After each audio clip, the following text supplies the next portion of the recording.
Praise lord. దేవుని ఉన్నతమైన నామమునకు మహిమ కలుగునుగాక. ప్రభు పేరట మీ అందరికీ హృదయపూర్వక వందనాలు. ఈ ఉదయకాలము దేవుని వాక్యాన్ని విందాం.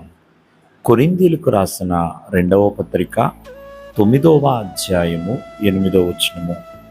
అన్నిటి యందు ఎల్లప్పుడూ మీలో మీరు సర్వ సమృద్ధి గలవారై ఉత్తమమైన ప్రతి కార్యము చేయుటకు దేవుడు మీ ఎడల సమస్త విధములైన కృపను విస్తరింపచేయగలడు. ప్రియులారా, ఇక్కడ దేవుని వాక్యము ఏమని సెలవిస్తుందంటే, మరి అన్నిటి యందు అనుదినము ప్రతి ఒక్కరూ మీలో మీరు సర్వ సమృద్ధి గలవారై ప్రతి కార్యము చేయుటకు సమస్త విధములైన కృపను దేవుడు విస్తరింపచేయగలడు. అంటే మనము జాగ్రత్తగా ఆలకిస్తే ఇక్కడ దేవుని యొక్క వాక్యం సెలవిస్తున్న మాట ప్రకారంగా సమస్త విధములైన కృప అండి, నానా విధములైన కృప. మరి ప్రతి ఒక్కరికి కూడా మరి మంచి మంచి పనులు చేయటానికి దేవుడు అనుగ్రహిస్తున్నాడు.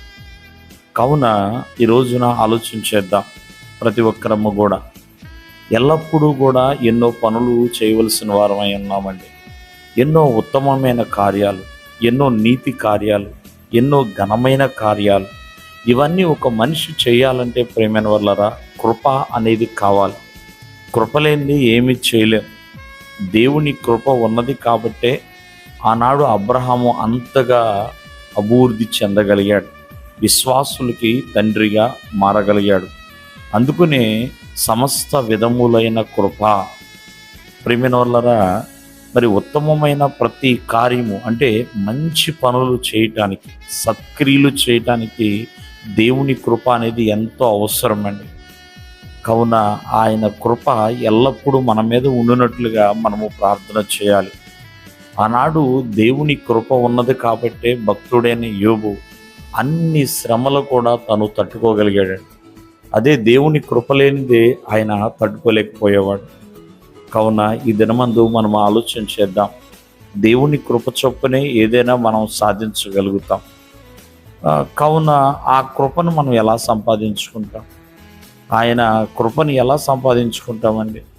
ప్రియమైన వల్లరా, ఆయన కృపను సంపాదించుకోవాలంటే ఆయనకి అందుబాటులో ఉండాల్సిందే. దేవునికి ఇష్టలుగా జీవించాలి. దేవుని మేలు పొందుకోవాల్సిందే. ప్రతి ఒక్కరు కూడా ప్రార్థన చేయాలి.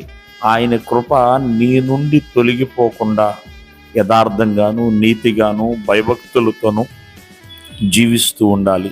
అప్పుడు ఆ కృపని ప్రతి ఒక్కరు కూడా పొందుకోగలుగుతారు. దేవుడు మిమ్మను ఆశీర్వదించునుగాక. ఆమేన్.